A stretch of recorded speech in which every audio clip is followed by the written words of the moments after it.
ಅನುದಿನದ ಆಹಾರ ಜೂನ್ 20 ಶನಿವಾರ.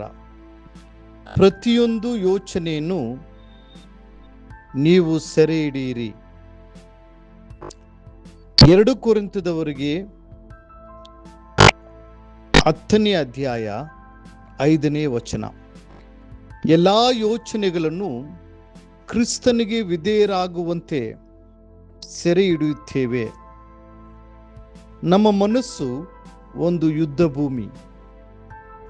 ಪಾಪದ ಆಲೋಚನೆಗಳಿಗೂ ಮತ್ತು ಪವಿತ್ರ ಜೀವನಕ್ಕೂ ನಡುವೆ ನಿರಂತರ ಯುದ್ಧ ನಡೆಯುತ್ತಿರುತ್ತದೆ.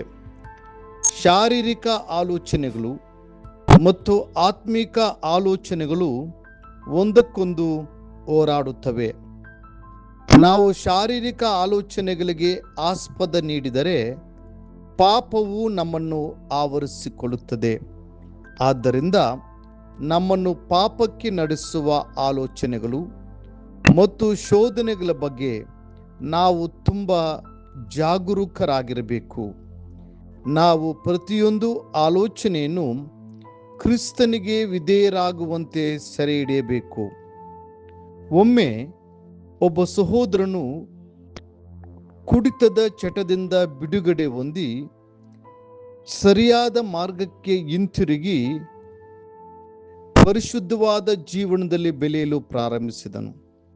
ಆದರೆ ಒಂದು ಮಧ್ಯಾಹ್ನ ಆತನ ಮನೆಯಲ್ಲಿ ಒಬ್ಬನೇ ಇದ್ದು ದೂರದರ್ಶನವನ್ನ ನೋಡುತ್ತಿದ್ದಾಗ ಒಂದು ಜಾಹೀರಾತು ಅವನ ಹೃದಯವನ್ನು ಆಳವಾಗಿ ಆಕರ್ಷಿಸಿತು. ಆ ಜಾಹೀರಾತಿನಲ್ಲಿ ಒಬ್ಬ ಮಹಿಳೆ ಮದ್ಯವನ್ನು ಲೋಟಗಳಲ್ಲಿ ಉಕ್ಕಿ ಹರಿಯುವಂತೆ ಸುರಿಯುತ್ತಾ ಮಧುರವಾದ ಧ್ವನಿಯಲ್ಲಿ ಅನೇಕರನ್ನ ಕುಡಿಯಲು ಆಹ್ವಾನಿಸುತ್ತಿದ್ದಳು.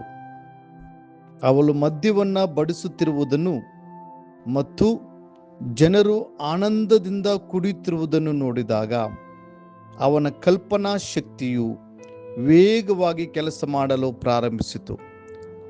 ತಾನು ಹಿಂದೆ ಒಮ್ಮೆ ದ್ವೇಷಿಸಿ ಬಿಟ್ಟು ಬಿಟ್ಟಿದ್ದ ಕುಡಿತದ ಚಟವು ಅವನಿಗೆ ನೆನಪಾಯಿತು. ಅವನೊಳಗಡೆ ಆಲೋಚನೆಗಳು ಮೂಡಿದವು. ಮತ್ತೆ ಕುಡಿದರೆ ಎಷ್ಟು ಆನಂದವಾಗಿರುತ್ತದೆ. ಪಾಪವು ಅವನನ್ನು ಮತ್ತೊಮ್ಮೆ ಅಂಟಿಕೊಳ್ಳಲು ಪ್ರಾರಂಭಿಸಿತು. ಅದೇ ಸಮಯದಲ್ಲಿ ಅವನೊಳಗೆ ಇನ್ನೊಂದು ಆಲೋಚನೆಯೂ ಬಂದಿತು. ನಾನು ದೇವರ ಮಗು, ನಾನು ಇದನ್ನು ಕುಡಿಯಬಾರದು. ಇವೆರಡರ ನಡುವೆ ದೊಡ್ಡ ಹೋರಾಟ ಪ್ರಾರಂಭವಾಯಿತು. ಅವನ ಮನಸ್ಸಿನಲ್ಲಿ ಭೀಕರ ಯುದ್ಧವೇ ನಡೆಯಿತು.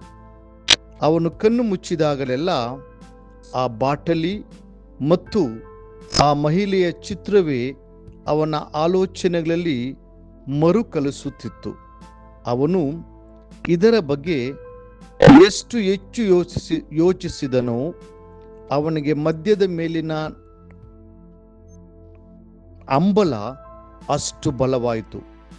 ಕೊನೆಗೆ ಅವನು ಮದ್ಯದ ಅಂಗಡಿಗೆ ಹೋಗಿ ಮನದಣಿಯುವಷ್ಟು ಕುಡಿದನು. ಅದರ ನಂತರ ಅವನಿಗೆ ಆ ಚಟವನ್ನು ಜಯಿಸಲು ಸಾಧ್ಯವಾಗಲೇ ಇಲ್ಲ. ನಮ್ಮ ಆಲೋಚನೆಗಳು ಮತ್ತು ಕಲ್ಪನೆಗಳ ಬಗ್ಗೆ ನಾವು ತೀರಾ ಜಾಗರೂಕರಾಗಿರಬೇಕು. ಒಬ್ಬ ವ್ಯಕ್ತಿಯ ಕಲ್ಪನಾ ಶಕ್ತಿಯಲ್ಲಿ ಅಪಾರವಾದ ಶಕ್ತಿ ಇದೆ. ಯಾರಾದರೂ ಪಾಪದ ಭೋಗಗಳ ಬಗ್ಗೆ ನಿರಂತರವಾಗಿ ಯೋಚಿಸುತ್ತಿದ್ದರೆ ಆ ಆಲೋಚನೆಗಳು ಮತ್ತು ನೆನಪುಗಳು ಅವನ ಒಳಗಿನ ಮನುಷ್ಯನನ್ನು ಅಪವಿತ್ರಗೊಳಿಸುತ್ತವೆ ಮತ್ತು ಅಂತಿಮವಾಗಿ ಅವನನ್ನು ಪಾಪದ ಮಾರ್ಗಕ್ಕೆ ಎಳೆಯುತ್ತವೆ. ಆದರೆ ತನ್ನ ಆಲೋಚನೆಗಳನ್ನು ಪ್ರಾರ್ಥನೆ, ಪವಿತ್ರತೆ, ದೇವರ ವಾಕ್ಯ ಮತ್ತು ಪವಿತ್ರಾತ್ಮನಿಗೆ ಒಪ್ಪಿಸಿಕೊಡುವ ವ್ಯಕ್ತಿಯು ಜಯದ ಮಾರ್ಗದಲ್ಲಿ ನಡೆಯುತ್ತಾನೆ. ಪ್ರಿಯ ದೇವರ ಮಕ್ಕಳೇ, ನಿಮ್ಮ ಮನಸ್ಸಿನಲ್ಲಿ ಪಾಪದ ಆಲೋಚನೆಗಳು ಮೂಡಿದ ತಕ್ಷಣವೇ ಅವುಗಳನ್ನು ದೂರ ತಳ್ಳಿರಿ ಮತ್ತು ಯೇಸುವಿನ ರಕ್ತದ ಮೂಲಕ ಅವುಗಳನ್ನು ಎದುರಿಸಿ ನಿಲ್ಲಿರಿ. ದುರಾಶೆಗಳಿಗೆ ಆಸ್ಪದ ನೀಡಿ ಅವು ಪಾಪವನ್ನು ಏರುವಂತೆ ಮಾಡಬೇಡಿರಿ. ನಿಮ್ಮನ್ನು ಪವಿತ್ರ ಆಲೋಚನೆಗಳಿಗೆ ಒಪ್ಪಿಸಿಕೊಡಿರಿ. ಮುಂದಿನ ಅಧ್ಯಯನಕ್ಕಾಗಿ ದೇವರ ವಾಕ್ಯ. ಯಾಕೆಂದರೆ ದೇವರ ವಿಷಯದಲ್ಲಿ ಅವರಿಗೆ ತಿಳುವಳಿಕೆ ಇದ್ದರೂ ಅವರು ಆತನನ್ನು ದೇವರೆಂದು ಘನಪಡಿಸಲಿಲ್ಲ. ಆತನ ಉಪಕಾರಗಳನ್ನು ನೆನೆಸಿ ಆತನನ್ನು ಸ್ತುತಿಸಲಿಲ್ಲ. ಅವರು ವಿಚಾರ ಮಾಡಿ ಫಲ ಕಾಣಲಿಲ್ಲ. ವಿವೇಕವಿಲ್ಲದ ಅವರ ಮನಸ್ಸು ಕತ್ತಲಾಯಿತು. ರೋಮಪುರದವರಿಗೆ 1ನೇ ಅಧ್ಯಾಯ 21ನೇ ವಚನ. ಈ ದಿನ ಓದುವ ದೇವರ ವಾಕ್ಯ. ಮುಂಜಾನೆ ಎಸ್ತೇರಳು 1-2 ಅಧ್ಯಾಯಗಳು. ಸಂಜೆ ಅಪೊಸ್ತಲರ ಕೃತ್ಯಗಳು 5ನೇ ಅಧ್ಯಾಯ 1-21 ವಚನಗಳು. ದೇವರು ನಿಮ್ಮನ್ನು ಆಶೀರ್ವದಿಸಲಿ.